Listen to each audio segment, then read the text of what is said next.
안녕하세요. 블랙스톤 H입니다. 지금은 수조 달러가 오가는 정말 어마어마한 금융시장이잖아요. 근데 말이죠. 이 거대한 시장의 시작이 글쎄요. 19세기 옥수수 밭에 있던 한 농부의 작은 고민에서부터였다면 믿으시겠어요?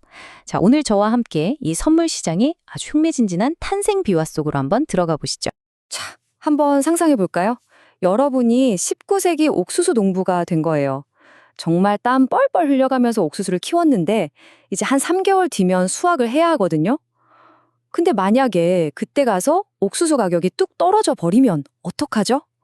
정말 막막하겠죠? 바로 이 어떻게 보면 단순하지만 농부에겐 정말 치명적인 고민, 이게 모든 것의 시작점이었습니다. 이야, 이거 정말 끔찍한 딜레마 아니에요? 아니, 농사가 잘 되면 뭐예요? 가격이 떨어지면 그냥 망하는 건데. 그러니까 농부들 입장에서는 이 불확실성이라는 걸 어떻게든 해결해야만 했어요. 정말 절실했겠죠? 그럼 과연 그 해결책은 뭐였을까요? 그 해결책은요, 생각보다 놀랍도록 간단했어요. 바로 미래를 약속하는 계약이었습니다. 자, 무슨 말이냐면요. 6월에 농부랑 구매자가 미리 만나는 거예요. 그리고 3개월 뒤인 9월에 옥수수를 넘길 건데 그 가격을 지금 당장 정해버리는 거죠. 나중에 시장 가격이 오르든 내리든 상관없이요. 두 사람은 딱 그 약속된 가격으로만 거래한다. 바로 이겁니다. 자, 이렇게 되면 당연히 두 가지 입장이 생기겠죠? 먼저 구매자 입장을 한번 볼게요. 이 사람은 나중에 옥수수 가격이 오르면 어떡하지? 이게 걱정이잖아요. 그래서 매수 포지션, 그러니까 롱 포지션을 잡는 겁니다. 미리 정해진 가격에 내가 살게 하고 약속을 해서 가격이 막 오르는 위험을 싹 피하는 거죠. 그럼 반대로 우리 농부는요? 농부는 가격이 떨어질까 봐 무섭잖아요. 그래서 매도 포지션, 즉 숏 포지션을 취하게 되는 거죠. 나는 이 가격에 팔게 하고 약속을 해서 가격이 폭락하는 위험에서 벗어나는 거예요. 어때요? 서로가 가진 위험을 기가 막히게 상쇄시켜주는 정말 완벽한 거래 아닌가요? 그런데 말이죠. 여기서 아주 결정적인 문제가 하나 생겨요. 이게 그냥 둘만의 약속일 뿐이잖아요? 생각해보세요. 만약에 옥수수 가격이 갑자기 엄청나게 올랐어요. 그럼 농부가 에이, 약속 깨고 그냥 더 비싸게 팔래? 이런 유혹이 들지 않을까요? 반대로 가격이 폭락하면요. 구매자는 그냥 나 몰라라 하고 도망가 버릴 수도 있잖아요. 바로 이 신뢰의 문제, 이걸 도대체 어떻게 해결했을까요? 바로 이 신뢰의 문제를 해결하기 위해서 일종의 심판이 필요했던 겁니다. 모든 계약을 딱 보증해주고 거기 약속 어기면 안 되지 하고 관리하는 그런 중앙기관 말이에요. 그리고 이것이 바로 시카고 상품거래소, 즉 세계 최초의 공식 선물 거래소가 탄생하게 된 배경입니다. 1848년에 시카고 상품거래소, CBOT가 딱 설립되는데요. 이게 정말 말 그대로 게임 체인저였어요.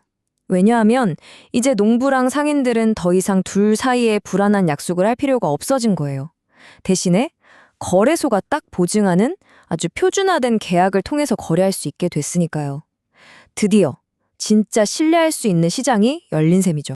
자, 이렇게 농산물 가격의 불확실성을 아주 멋지게 해결했잖아요? 이 강력한 시스템은요, 여기에만 머물러 있지 않았습니다. 곧 새로운 영역으로 눈을 돌리기 시작했죠. 과연 그 다음 타겟은 무엇이었을까요? 네, 맞아요. 1972년 드디어 시장이 농업이라는 울타리를 넘어서 그야말로 폭발적으로 팽창하기 시작합니다. 이제 선물 거래의 대상은요, 더 이상 땅에서 나는 옥수수나 밀 같은 작물을 아니었어요. 바로 눈에 보이지 않는 금융 그 자체가 된 겁니다. 예를 들어볼까요? 국제 무역이 점점 활발해지니까 기업들 입장에선 환율이 오르락 내리락 하는 게 너무 큰 위험이었던 거예요. 그래서 유로나 파운드 같은 외환 선물이 탄생하게 된 거죠. 여기서 그치지 않고 1982년에는 S&P 500 지수 선물이라는 게 등장합니다. 이걸로 이제 투자자들은 주식시장 전체의 방향성, 그 흐름 자체에 베팅을 할 수 있게 된 겁니다. 정말 대단하죠? 자, 보세요. 거래하는 상품이 이렇게나 복잡하고 다양해졌잖아요. 그런데 거래 방식이 언제까지나 19세기처럼 사람들이 막 소리 지르는 방식에 머물러 있을 수는 없었겠죠, 당연히. 바로 이때 기술이 등장해서 시장의 모습을 완전히 180도 바꿔놓기 시작합니다. 이 변화는요, 그냥 변화가 아니라 그야말로 혁명이었어요. 예전에는 막 수많은 트레이더들이 모여서 손짓하고 소리 지르면서 주문을 외쳤잖아요. 그 시끌벅적하던 객장, 이제는 역사 속으로 사라졌습니다. 그리고 그 빈자리를 대신 채운 건 인간의 반응 속도는 뭐 비교도 안 되는 아주 조용하면서도 무섭도록 빠른 속도의 전자거래 시스템이었습니다. 자, 그럼 한 농부의 작은 고민에서 시작해서 이 알고리즘의 시대까지 이어진 이 놀라운 여정, 그 핵심만 다시 한번 쭉 짚어볼까요? 자, 모든 건 가격 위험을 어떻게 관리할까 하는 아주 현실적인 필요에서 태어났죠. 그리고 CBOT 같은 공식 거래소가 나타나서 신뢰라는 걸 만들어줬고요. 그렇게 농산물에서 시작했던 시장은 통화, 주가지수 같은 글로벌 금융상품으로 점점 진화했습니다. 그리고 마침내 트레이더들의 그 뜨거운 고함 소리는 차가운 컴퓨터 알고리즘으로 대체되었죠. 네, 바로 이것이 우리가 살펴본 선물 시장의 역사입니다. 그리고 이 거대한 역사의 흐름은 지금 우리에게 마지막 질문 하나를 던지고 있습니다. 인공지능과 알고리즘이 시장을 완벽하게 지배하게 될 미래에 과연 우리, 인간 트레이더의 역할은 무엇일까요? 글쎄요, 어쩌면 그 다음 혁신은 바로 지금 이 내용을 듣고 계신 여러분의 생각에서 시작될지도 모를 일입니다. 지금까지 블랙스톤 H였습니다. 들어주셔서 감사합니다.